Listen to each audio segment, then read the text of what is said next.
Hi, this is Reverend Dr. Nadine Rosechild-Sullivan, and it is Sunday, April 25th, 2021. And I want to welcome you today to just some thoughts on how far we've come. So in this moment of time, just the words that have kept rolling over and over again in my spirit have been, it's grace that's brought us safe thus far, and grace will bring us home. All that we've done, where we're at now, 13 and a half months or whatever we are into this pandemic, into, at least the pandemic as far as our awareness of it here in the northeastern part of the United States. Just take a moment to pause. We have achieved a space and time in which those who can have who would like a vaccine over the age of 16 in the United States are supposed to be able to access it. I personally would like that to go lower and go down to include younger people, because I have those I care about that are younger, that are out there in school settings and being exposed to other children. And so I want that extended. And, if we've reached a point where there's no problem getting an appointment, and all of those over the age of 16 who want one can get one, and there starts to be some extra, let's please move that number down. But for those of us who have been able to access the vaccine, we are experiencing a tremendous moment of first world privilege. Around the globe, this is not true. So many places are absolutely on fire with this pandemic in the way that includes increasing rising death rates. India, Brazil, just countries that are really, really struggling. And partly in one space, particularly, it may be a failure of leadership. In other ways, it may be a failure of those who hold the patents to the vaccine, not opening it up to others who could make the vaccine. And it's time. It's time. It was important that having made the vaccine, that it got distributed here. It's also very important, and those lives are equally important. It's important that access be made for others to manufacture it, to distribute it elsewhere in the globe, that those other people can get it for their sake and for ours. For their sake, because their lives have equal value as ours, and for our sake, because until we're vaccinated all around the globe, it can keep coming back in new variants, wave after wave, and none of us want that. But we take a moment to rejoice in this moment of recognizing our privilege, and to extend our intention, our desire, and our political will that privilege extend to all human beings on earth, that there be access made for all human beings on earth, including the 12-year-olds in our worlds and the children in the United States, just everyone as soon as possible. For those of you who may be vaccine hesitant and haven't moved forward in that way, I myself chose to cast my lot with trusting the vaccine rather than the disease. I have known too many people, approaching 170 now, over these past almost 14 months, that have either people I have known, or I knew you and you told me your brother got it, that kind of data collection, small, anecdotal, not saving people's names, but an accounting of those that I know them or their immediate family members and friends who are, and I've gotten the report, a student who said, I've got it and my 3 roommates have it, then, just taking note that of the number 4 at that point in time. And also, 18 people that I know, immediately know or know of, who have passed away from this virus in this past length of time. So I do not want you to let your guard down. Being double vaccinated, I believe there's every likelihood that I am safe going outside and doing whatever, but also there are those who are all around me who are not yet vaccinated, and it would be very, very rude of me to go around without a mask as if they knew I were vaccinated. And also there are new variants. So the region I'm in is covered with the UK variant right now, but there's also the Brazilian variant and the South African variant are in the United States. There are others, not totally up on all of that. That's not my field, but It just really matters because so we should continue to be safe even when vaccinated. It makes sense, but I'm am much more at peace and much more at ease with my family members and in the spaces that I'm traveling, and looking forward to expanding a little with this space and time. So those words are, through many toils. Now, how does it go? Let me actually find them. I've Through many dangers, toils, and snares, we have already come, and it's grace that brought us safe this far, and grace will lead us home. But we don't want to go home before our time, right? So we want to be here. We want to do our best. This is a window of time in which joy is coming back to. It's such a unique world that we live in. At the same time that there is so much of this other, there's also so much newness and joy. So, at this moment in time in the United States, there's just been so much violence. There's so much violence, so much disbelief, so much polarization around, people lying about stolen elections, just so many things going on in that regard for people of color, decades after decades of unarmed people of color being killed by police brutality. I remember the calls against police brutality in the 70s. And for that still to be here today, to still be, we're just catching it on our cell phones now. And we're seeing, the conviction of Derek Chauvin for the lynching of George Floyd. It was a moment that just begins to touch the tip of the iceberg of the change that needs to exist. And the change needs to be, an entire change, you know, to an entire change in how policing is viewed and the history of policing in the United States, the way different groups are policed differently in the United States, and also, the purpose of policing. And we just totally need to stop. We we need, if someone is unarmed, if someone is handcuffed, if someone is restrained, there is no threat to your life. It's just not. So there's so much that needs still to change. There were 3 other officers that were involved in the murder of George Floyd that must be also found accountable for helping, at the very least, for not helping stop the murder of George Floyd, but actually for contributing to others who knelt on his body, compressing his ability to breathe.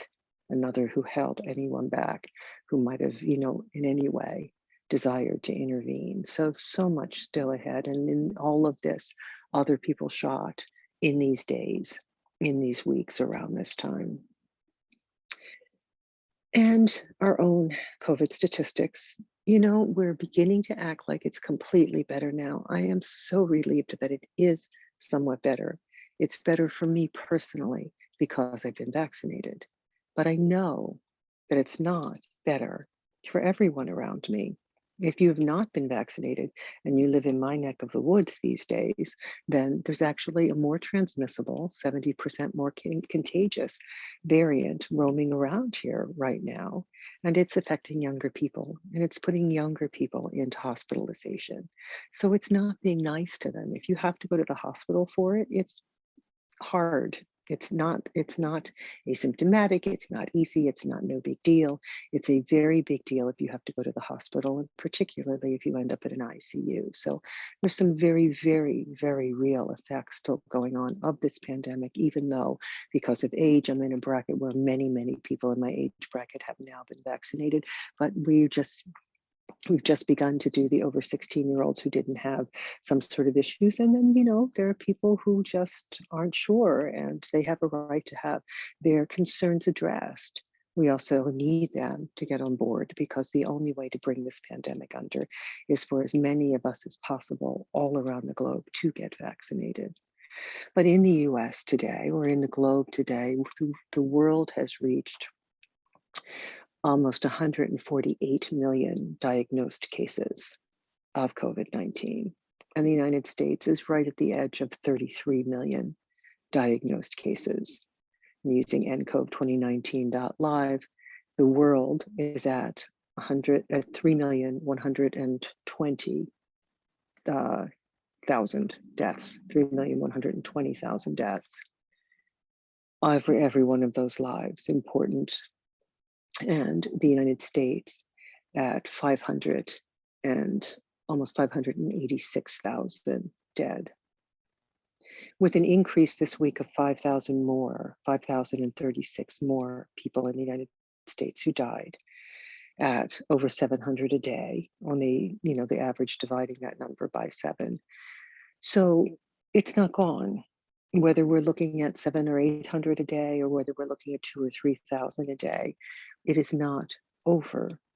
And so, yes, when they tell you the numbers are down, they mean the numbers are down from the incredible peaks that we had with Thanksgiving and Christmas and New Year's. They do not mean that the numbers are down permanently, or that they can't go back up, or that they won't go back up as people get out there and begin to go unmasked and party and do the things that we love to do as summer approaches. As we roll around this next month and approach Memorial Day and approach July 4th and all of that, many people, even now, many more people in my neighborhood are traveling around unmasked than were just a few weeks ago. And so clearly people are having this feeling, even sometimes talking to students are like, but I thought it was all better. I thought the numbers were down. I thought like it was going away. It's like, well, they're down from ridiculous highs, but they're not gone. And there are at least 3 new variants, probably 5 or 6 roaming around the United States. And no, it's not over yet for you if you're not vaccinated.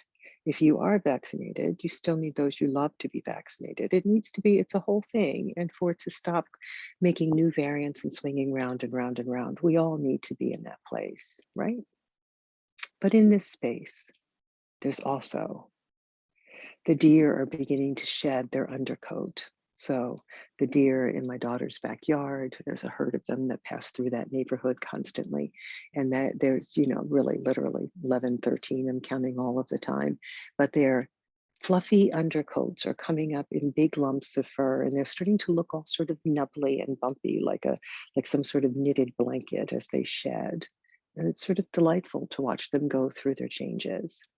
And there's that newness, there's the flowers, and there's the flowers that are now passing their prime and beginning to drop from the trees, and the new leaves and the variegated shades of green that come in with spring and late spring. And as we begin to approach summer and the warming of the air, and then not always having to wear a winter coat when I go out. Though the other day it was 70 and then suddenly it dropped to 30 with a wind chill of 20. But generally speaking, it's been beginning to warm up here. And I love the promise of spring. It's like new babies, right? There's promise, and there's opportunity, and there's goodness there. And so as we, move into this, for all the things that have been around us, the other words that have been coming to me is another hymn has been rising up in my spirit. And it is, I come to the garden alone while the dew is still on the roses. And the voice I hear falling on my ear, the Spirit of God discloses. And God walks with me and talks with me and tells me I am God's own. And the joy we share as we tarry there, none other has ever known. There is a delight in being led by your spirit. Every one of us has an internal, intuitive inner guidance system.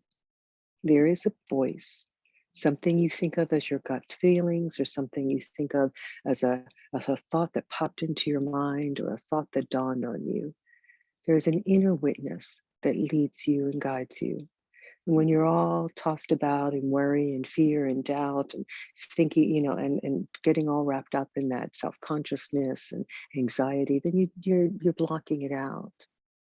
But if you come apart to the garden alone and you spend time getting quiet in any way, by any method of meditation, guided visualization, or transcendental, or any sort of deep contemplative prayer from any of the Abrahamic traditions of contemplative prayer, or anything in just connecting with nature, or anything in the old ways of indigenous peoples, whatever way you choose to come aside and come apart and listen. You become more of a radio receiver than a signal generator. And in that space of silence, you can hear your way forward. And in that space of listening to your way forward, there's direction and purpose to your life. As fraught as this space is, I've often come to feel like the life is a landmine field or a field mine, set with landmines. And that if I'm listening to that intuitive voice inside, I step right, I step left, I get around, I don't trip on the wire, I don't set it off, and I make it across the field unharmed. And I wish the world weren't like that. I wish there were not all this pain, all this fighting, all this arguing. I wish there were not sickness, disease, and death. I wish there weren't volcanoes erupting here and there. I wish there weren't hurricanes and earthquakes, and I certainly wish there weren't pandemics. Yet, in that space, why am I here? And there is goodness to being here and to having been here. There's goodness to my memories of those that have been with me that have passed to the other side. There's goodness in my memories of times past, and there's goodness in the sweetness in this hour, in the things I'm doing, in the people that I have, in the people that love me, and the people that I love. One of the classes I'm teaching this term is called Self and Society. And a good portion of the class is dedicated to sociological theorists who theorized how we construct a sense of ourselves in society. As human beings, we are not simply biological creatures, and we're not even simply psychological creatures. We are beings that our humanity is formed through interactions with others of our species.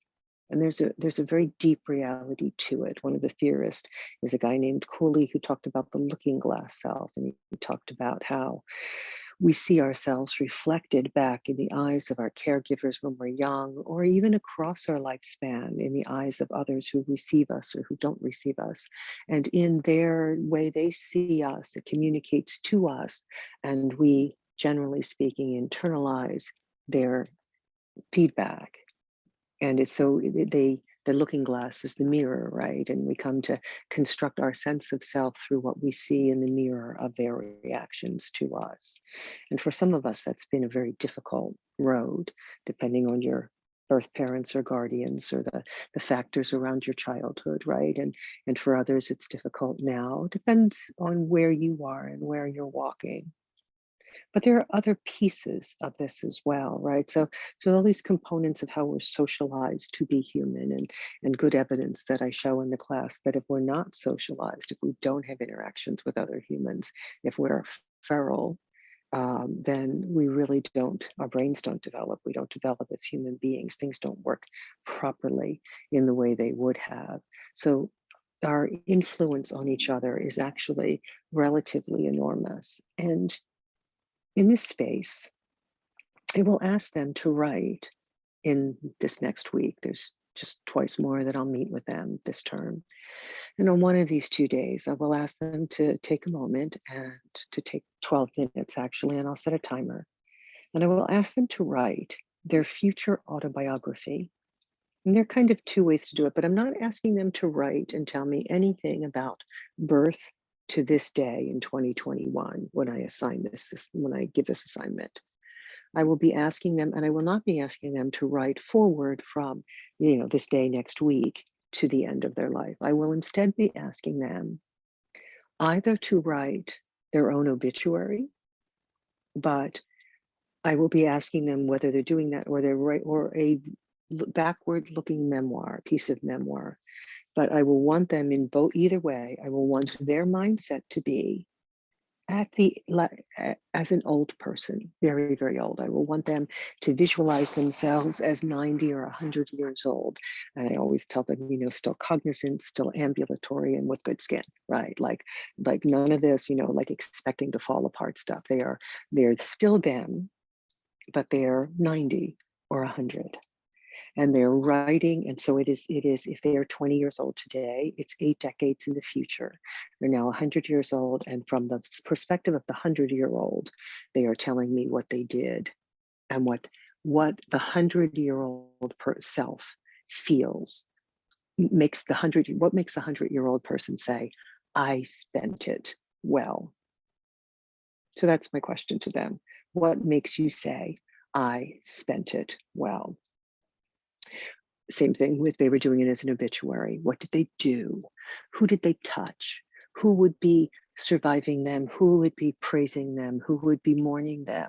What is it that they're what is it that they gifted friends and family, but also the community at large, like larger bodies of people?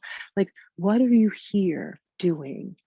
What is it you want to give as a legacy? Did you come to play music? And, if you're not going to be world-class famous playing music, are you still playing music? Are you in the church choir? Are you down at the, when the pandemic's over, before and after, will you be down at the local pub playing guitar? Like where are you doing music? If you're a musician, if you're a writer, are you writing? If you're a painter, are you painting? If you came to bring social justice, are you involved? Are you out there speaking? Are you engaged? Are you showing up for things? Are you contributing? Like, what are you doing what will people say about you? If I think back on some of the people I have loved that have gone to the other side ahead of me, if I think back on my dad, I can talk about what he did for his day job, right? I can talk about the decades he spent as a family doctor, Marcus Welby, MD, right? I can talk about that person, that man, that professional man, and certainly, that made his obituary. But also, there's the dad who was singing in the church choir, who brought me to tears, who broke my heart every Easter when he sang, "Were You There?" There's that rich voice booming out from the choir loft, whether most of the time I was up there with him and did, over there with the sopranos, but other times I was down on the floor and there was my father's voice in the church rafters, and or Christmas, and that was singing, that was music. And it was transmitting it on to his children, which is passed on to his children's children, which they're now passing on to, so it's gone down to my grandchildren. My daughter takes my grandchildren and makes them watch musicals the way my father made me sit and watch musicals or rehearse musicals with him while he, prepared to perform in local plays. They were just doing local theater. My father, my mother, my brother, once or twice me, and to that love of that and passing it down to my daughters and sit down, watch this, and then they're doing, she's doing it with my grandsons, and then, passing, I expect they'll pass it down, and all of that coming back from Neil. Your effect on the world goes out bigger than you know. You affect so many people. Even if you're not at the top of the power structure of a nation, you affect so many people. And really, what is it you want to be there in that document? If you're writing your life story, the last day of your life, and you've got a biographer sitting there who's taking from you, gleaning the last possible things you can say before you close your eyes and leave your body, and you're sitting, and this person is sitting there and like, they've been interviewing you for months and transcribing your interviews, and what is it that you're looking back on with joy? Did you need to travel? Is that what you needed to do? Did you need to, I personally don't want to climb Mount Everest. I don't like cold or snow at all. And I really, really, that I've seen a movie where they were doing it and dying, and not doesn't call me in the slightest. But, there are things I want to do before I leave this world. And there are things I want to do more of. Some of what I wanted to do, I've been busy doing. I love teaching. I love doing this. I love writing. I love writing those, but there's more. There's more in me. There's more I want to put out there. And then I truly, truly hope and pray and do my best so that those who know me best will love me most. I really, truly desire that, when the day comes, that my children and grandchildren and great grandchildren, and I hope to be 100, so my great great grandchildren, right. Those things, I would have those feelings. I am investing in them, that the love I give them, that they feel it, that they know it, that it helps them forward in this minefield of a world, that I help them avoid some of the pitfalls and not step on it on the wrong thing sometimes, and that they remember that. But whether I get remembered or not, it's about being me. You need to do you. You need to be the best you can be in this time, in the midst of all the fraught pressures of this time. When you look back on this time, whether from that rocking chair at 100 years old with great grandchildren playing in the grass or cats and puppies, whatever, when you do you then, or if you suddenly find yourself on the other side and you go, oh, there I am, what? Oh, okay. I'm about to go through a life review. The near death experiencers tell us that there's a common experience of a life review. What is it? What is doing you? What did you love passionately as a child? What turned you on? What made you excited? What gave you was it crafting? Was it painting? What was it? Was it studying rocks and fossils? Like what was there for you?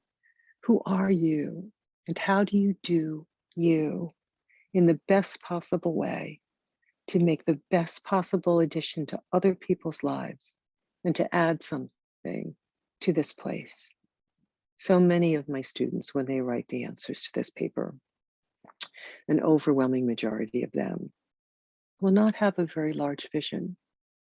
They will say, some of them will say, well, I didn't want kids and I was glad I got to travel. And some of them will say, I wanted to travel and have kids. But a lot of them will just be like, I loved someone. I had someone who loved me. I made a family. I made a home. I worked hard. They gave me a gold watch at the end of my career, whatever. I mean, they're not really in the gold watch mindset, but you know what I'm saying. They will see a life like perhaps they've watched their parents and grandparents live, and they only have 12 minutes to write it for me. So I won't get to like press them and say, go rewrite this and tell me what your hobbies are and tell me what your talents are. And, I won't get to poke them and drive them deeper in it because it's the end of the term. But you, for this moment, even if they're not, then like, so most of them won't say, well, I really wanted to make a difference in racial justice. I really wanted to make a difference in gender justice. And so I did this and that, and I organized, Pennsylvania women for such and such. I mean, they, you know, most of them won't have caught that yet. And maybe a lot of it is a factor of being 20 years old. We're only beginning to come into our own. It would be a great exercise to have them do again at 30 and 40 and 50. It is an exercise I often have people do in my office, even when it's a virtual office space. But it's that, who are you? And what did you come to do?